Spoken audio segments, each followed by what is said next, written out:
Boa noite, dando início ao meu trabalho de Fisiologia, pedido pelo professor Johnny. Me chamo Eduardo Pestana, curso 4º período de Agronomia do Centro Universitário Integrado, e vou começar falando sobre a introdução da Fisiologia, que a Fisiologia é o estudo das plantas. Então ela estuda desde a germinação até a produção. É importante a gente estudar a Fisiologia porque a gente vai conseguir entender qual o papel correto da planta em qual lugar específico, aonde a gente pode aplicar tal cultura, sobre as suas adversidades e qual a sua adaptabilidade em diversas regiões. E ela nada mais ela compreende o funcionamento dos organismos das plantas, que inclui a nutrição vegetal, o crescimento, a ação dos hormônios vegetais e a floração. Então, se a gente não souber como que funciona cada planta, a gente não pode inserir ela em qualquer lugar. Então, na nossa região, que é um campo bem produtivo, se a gente não estudar 100% cada material e para conseguir aplicar ele corretamente, nós só vamos ter um alto custo e não vamos conseguir ter um alto rendimento. Então, se a gente não estudar perfeitamente sobre cada coisa e não saber como funciona o estudo, a gente não consegue chegar onde a gente quer, não consegue chegar no resultado esperado. Então é importante nós estudarmos a fisiologia vegetal para conseguir entender ao todo como funciona realmente uma planta. E também não adianta a gente entender só como é correto plantar e onde plantar, se a gente não entender ela como estrutura física e química também, né? Então a gente tem que entender como que é o interno de uma planta, para a gente entender como passar tal produto, como aplicar em cada coisa.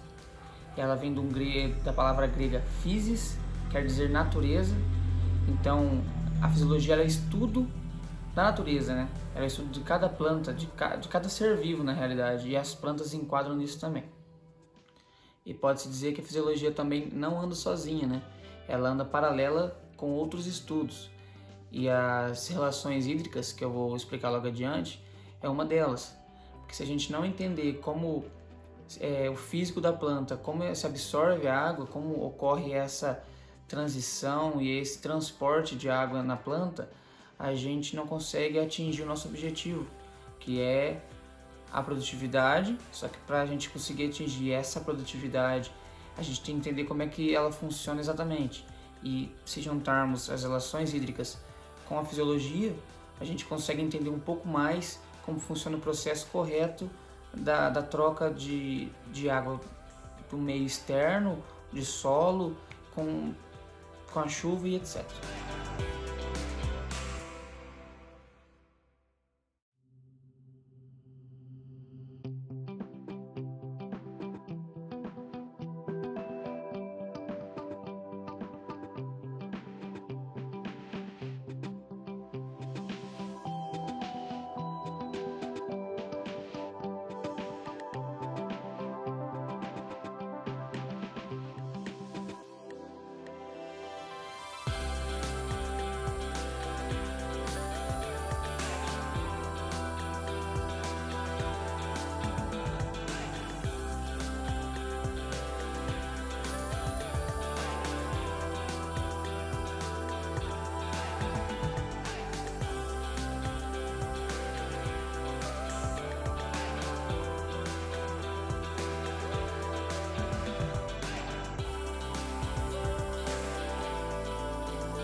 Bom, e dando continuidade que eu disse anteriormente, eu vou falar um pouco agora sobre relações hídricas.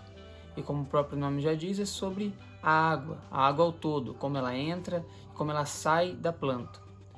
E o que é necessário para a planta só poder viver? Ela precisa de água, luz, carbono, oxigênio, micros e macronutrientes. Isso é essencial para a vida da planta. E como que a água entra pela planta? A água e o soluto, ela entra pela planta pelas raízes, e ela também perde água pelas raízes. Nós vamos pensar então que a potencial da água ela é igual a zero, e toda a água que a gente encontra no solo, que tem normalmente água pura, ela é menos 0,3 MPa, né? Então ela é uma água que ela consegue se locomover até mais ou menos. E quanto maior for esse número, mais longe de 0 e mais próximo do 1, vamos dizer, é mais difícil dessa água se locomover. Então, por exemplo, a atmosfera, ela tem, quando ela está na sua 50% da sua capacidade, ela é menos 94 MPa, então ela é um grande absorvente de água. Então, toda que ela vê que tem água, ela vai tentar puxar para ela. E como que a gente vai conseguir perder essa água pela planta? A gente perde pelas folhas, pelos estômatos. Então, quando os estômatos se abrem um pouco e a atmosfera está puxando muito, a gente vai perder muita água da nossa planta. Só que assim, quando a gente perde água da nossa planta, eu absorvi um X de água com soluto, com nutrientes. E vou perder essa água, mas eu não vou perder meus nutrientes que nela estavam. Eu vou perder só minha água e os nutrientes continuam na planta. Então, se eu perdi essa água que estava na minha planta, só que se eu continuo com meus nutrientes, eu posso dizer que ela vai aguentar um pouco mais sem a água, porque ela tem uma carga positiva de nutrientes nela. Então, se eu perdi minha água, vou ficar um X tempo sem um pouquinho d'água, minha planta não vai entrar na murcha permanente e entrar em morte, né? E vamos falar também sobre a osmose. A osmose, basicamente, e simplificando dizendo, ela, como que a gente pode dizer?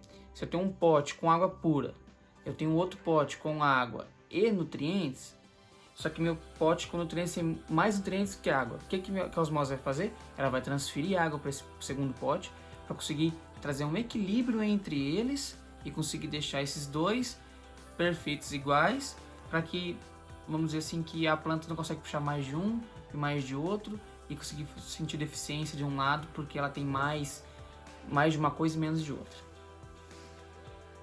Bom, essa foi uma pequena introdução sobre o tema.